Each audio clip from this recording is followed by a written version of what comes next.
आज 16 दिसंबर है। आज ही के दिन 1971 में भारतीय सेना पाकिस्तान को हराया था। तो उसी के उपलक्ष्य में विजय दिवस मनाया जाता है। आज भारत विजय दिवस मना रहा है। कुछ तथ्य आप लोगों को उपलब्ध कराने की कोशिश कर रहे हैं। 25 मार्च 1971 को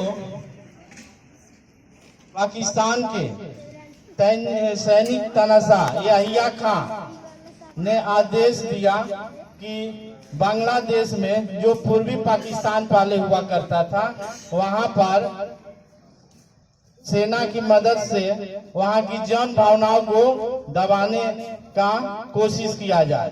तो इसी के चलते पूर्वी पाकिस्तान जो अभी बांग्लादेश है, वहां पर 1971 मार्च में वहां की सेना ने वहां के लोगों पर अत्याचार, जन भावनाओं को दबाने की कोशिश किया जाने लगा।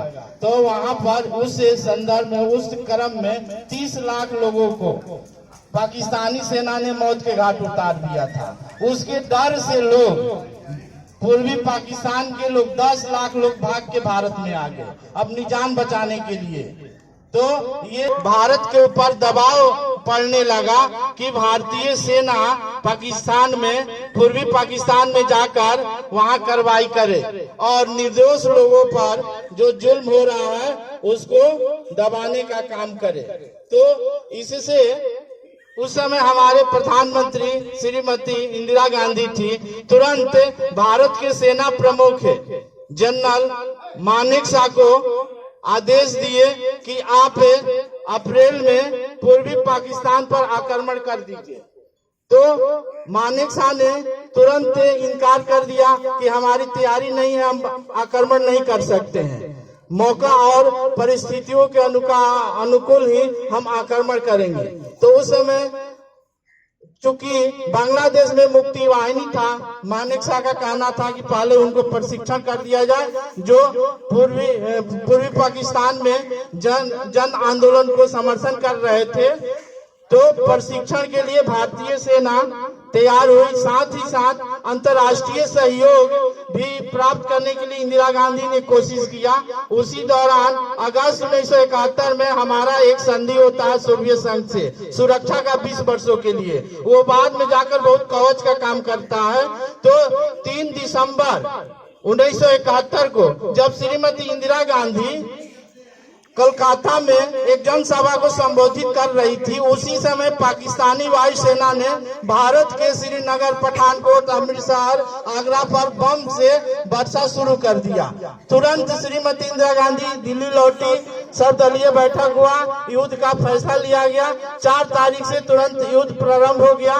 तो 4 तारीख को ही लोंगोवाल बॉर्डर पर, जो पहले हम चर्चा कर चुके हैं आपको कि कुलदीप सिंह चांदपुरी थे, वहां का नेतृत्व कर रहे थे। मात्र 120 सिपाहियों के साथ पाकिस्तानी 3500 सिपाहियों को परास्त करके उन लोगों को लौटने पर मजबूर कर दिया।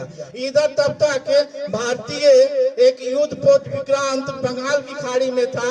तब तक पाकिस्तान का एक युद्ध पोत जो अमेरिका दिया था, INS गाजी, उसको मारने के लिए, विक्रांत को मारने के लिए INS गाजी बंगाल की खाड़ी में पहुंच रहा था। तो उसी समय भारतीय सेना के अधिकारियों ने एक चाल चली और उस चाल में INS गाजी फंस के विशाखापट्टनम में आ गया, जहां वहां पर हमारा INS राजपूताना इंतजार कर रहा था उसको मारने के लिए।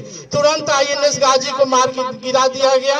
इस तरह हमारी शौर्य और भारतीय सेना की बुद्धिमत्ता की कौशल दिखाता है। साथ ही साथ पाकिस्तान अपना मोह रुआसा करके अमेरिका के पास फिर गया कि INS गाजी को भारतीय सेना ने मार दिया। तो वो कहा कि शांत रहो, हम अपनी 7वां बेड़ा भेज रहे हैं, परमाणु हथियार युक्त है, जो बंगाल की खाड़ी में जाएगा, भारत को नेस्तनाबूद कर देगा।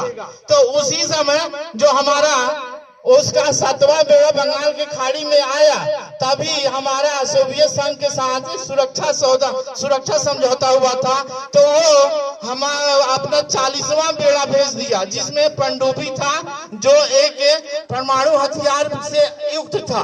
तब धीरे से सोवियत संघ ने कहा कि यदि भारत पर कोई भी कार्रवाई अमेरिका करता है तो हम समझेंगे कि हमारे ऊपर कार्रवाई होता है और अमेरिका के खिलाफ हम युद्ध की घोषणा कर देंगे। तो चुपके से 7वां बेड़ा अपना मोड़ अटते हुए वापस लौट गया।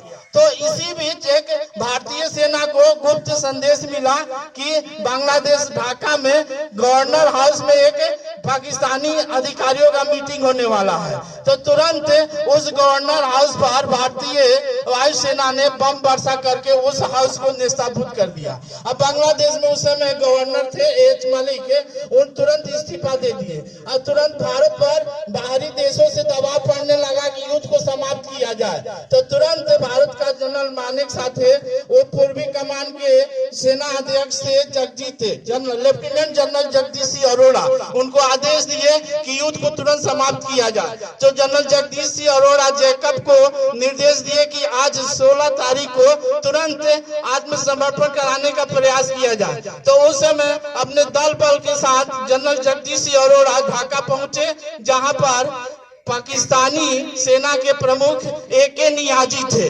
अब नियाजी को दबाव में बनाया गया और कहा गया कि यदि आप आत्मसमर्पण नहीं करते हैं तो 10 गुना तीव्रता के साथ भारतीय सेना अब पाकिस्तान पर आक्रमण करेगी, आपका नामो निशान मिट जाएगा। तो वो दबाव में आकर तुरंत आत्मसमर्पण कर दिया। 93,000 सैनिकों को हम युद्ध बंदी बना लिया गया।